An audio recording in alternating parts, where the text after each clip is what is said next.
യേശു മിശിഹായിക്ക് സ്തുതിയായിരിക്കട്ടെ. ഇന്ന് നമ്മൾ ധ്യാനിക്കുന്നത് മത്തായിയുടെ വിശുദ്ധ സുവിശേഷം 11-ാം അധ്യായം 20 മുതൽ 24 വരെയുള്ള വാക്യങ്ങളാണ്. യേശുനാഥൻ താൻ ഒത്തിരി അധികം അത്ഭുതങ്ങൾ പ്രവർത്തിച്ചിട്ടും മാനസാന്തരപ്പെടാത്ത 2-3 നഗരങ്ങളെ ശാസിക്കുകയാണ്. അവിടെ നിന്ന് പറയുകയാണ്, നിങ്ങൾക്ക് വരാനിരിക്കുന്ന വലിയ ദുരന്തങ്ങളാണ്, കാരണം നിങ്ങൾ എന്നെ അനുസരിച്ചില്ല, അല്ലെങ്കിൽ എൻ്റെ വാക്കുകൾ നിങ്ങൾ കേട്ടില്ല. ഇവിടെ യേശുനാഥൻ ഇങ്ങനെ അവരെ ശാസിക്കുന്നതിൻ്റെ പ്രധാന കാരണം 2-3 നഗരങ്ങളിൽ, പ്രത്യേകിച്ച് കൊറാസീൻ, ബെത്സയിദ, കപർനാം എന്നീ നഗരങ്ങളിൽ അവിടുന്ന് ഒത്തിരി അധികം അത്ഭുതങ്ങൾ പ്രവർത്തിച്ചു. എന്നിട്ടും അവർക്ക് മാനസാന്തരം ഉണ്ടായില്ല.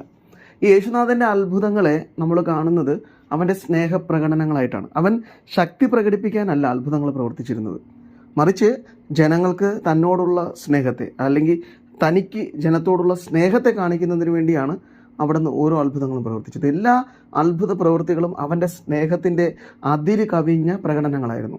അവൻ മനുഷ്യരെ അത്രമാത്രം സ്നേഹിച്ചിരുന്നു. അതുകൊണ്ടാണ് അത്ഭുതങ്ങളിലൂടെ അവരുടെ ജീവിതത്തിൽ ഇടപെട്ടത്. അങ്ങനെയെങ്കിൽ ഈ വചനത്തെ നമ്മൾ ഇങ്ങനെയാണ് വായിക്കേണ്ടത്: യേശു താൻ ഏറ്റവും കൂടുതൽ അത്ഭുതങ്ങൾ പ്രവർത്തിച്ചതല്ല, യേശു താൻ ഏറ്റവും കൂടുതൽ സ്നേഹിച്ച നഗരങ്ങൾ മാനസാന്തരപ്പെടാത്തതിനാൽ അവയെ ശാസിക്കാൻ തുടങ്ങിയെന്നാണ്. അവൻ്റെ സ്നേഹത്തിന് പ്രത്യുത്തരം കിട്ടാത്തത് കൊണ്ടാണ് അവൻ ശാസിച്ചത്. ഇനി ഈ ശാസന എന്ന് പറയുന്നത് തന്നെ തിരുവചനത്തിൽ, അതായത് സുവിശേഷത്തിലും പിന്നീട് പഴയ നിയമഭാഗങ്ങളിൽ നമ്മൾ കാണാൻ സാധിക്കും. ഈ പ്രവാചകന്മാർ അവിടെ ഉണ്ടായിരുന്ന തെറ്റ് ചെയ്തിരുന്ന മനുഷ്യരെ ശാസിക്കുന്നൊരു രീതിയുണ്ട്. അവർക്ക് വരാനിരുന്ന വലിയ ദുരന്തങ്ങളെ എടുത്തു കാണിച്ച് ശാസിക്കുമായിരുന്നു. ഇതൊരിക്കലും അവരെ ശപിക്കുന്നതോ അല്ലെങ്കിൽ അവർക്ക് ഈ വലിയ ദുരന്തങ്ങൾ ഉണ്ടാകുന്നതിനോ വേണ്ടിയല്ല അവരങ്ങനെ പറഞ്ഞിരുന്നത്, മറിച്ച് ഈ ദുരന്തങ്ങളെക്കുറിച്ച് കേട്ടിട്ടെങ്കിലും അവർ മാനസാന്തരപ്പെടാനാണ്. കാരണം അവിടുത്തെ സ്നേഹം കണ്ടിട്ട് പോലും അവർ മാനസാന്തരപ്പെടുന്നില്ല. ഇനി ദുരന്തത്തെ പേടിച്ചിട്ടെങ്കിലും അവർ മാനസാന്തരപ്പെടട്ടെ എന്ന് കരുതിക്കൊണ്ടാണ് ഈ പ്രവാചകന്മാർ അങ്ങനെ പറഞ്ഞിരുന്നത്. മാത്രമല്ല, നമ്മളത് പഴയ നിയമത്തിൽ പലയിടത്തും കാണുന്നുണ്ട്.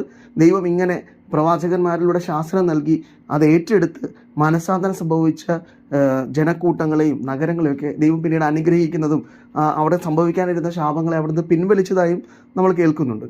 യേശുനാഥൻ ഇത് തന്നെയാണ് അവരോടും ആവർത്തിക്കുന്നത്. നിങ്ങൾക്ക് വരാനിരിക്കുന്ന നിങ്ങളുടെ ഈ വലിയ ദുരന്തങ്ങളെ ഓർത്തെങ്കിലും നിങ്ങൾ മാനസാന്തരപ്പെടൂ എന്ന് പറയണം. ഇതും ക്രിസ്തുവിൻ്റെ സ്നേഹത്തിൻ്റെ ഒരു ഭാഗമാണ്. ഒരു അമ്മ, ഒരു അപ്പൻ എന്ന നിലയിൽ മക്കൾ തെറ്റ് ചെയ്യുമ്പോൾ തെറ്റ് ചൂണ്ടിക്കാണിച്ചുകൊണ്ട് അവർക്ക് വരാനിരിക്കുന്ന വിപത്തുകളെ ഓർമ്മിപ്പിച്ചുകൊണ്ട് അവരെ നന്മയിലേക്ക് തിരികെ വിളിക്കുന്ന ഒരു സ്നേഹനിധിയായ അപ്പൻ്റെ, അമ്മയുടെ സ്നേഹമാണ് ക്രിസ്തുവിൽ നമ്മൾ കാണുന്നത്. അപ്പോൾ അവൻ്റെ ശാസന പോലും അവൻ്റെ സ്നേഹത്തിൻ്റെ പ്രകടനമാണ്. ഞാൻ നന്നാവാനും എൻ്റെ ജീവിതത്തിൽ മാനസാന്തരം ഉണ്ടാകുവാനുമാണ് അവൻ ഈ സ്നേഹം എന്നോട് പ്രകടിപ്പിക്കുന്നത്. ഈ തിരുവചനം ധ്യാനിക്കുമ്പോൾ യേശുനാഥൻ ആഗ്രഹിക്കുന്നത് ഒന്ന് മാത്രമാണ്: എൻ്റെ നന്മയും എൻ്റെ തിരിച്ചുവരവുമാണ്. അപ്പോൾ ഈ സ്നേഹത്തെ പ്രതി അവനിലേക്ക് തിരിച്ചു വരാനുള്ള കൃപ എനിക്ക് നൽകണമെന്ന് നമുക്ക് പ്രാർത്ഥിക്കാം.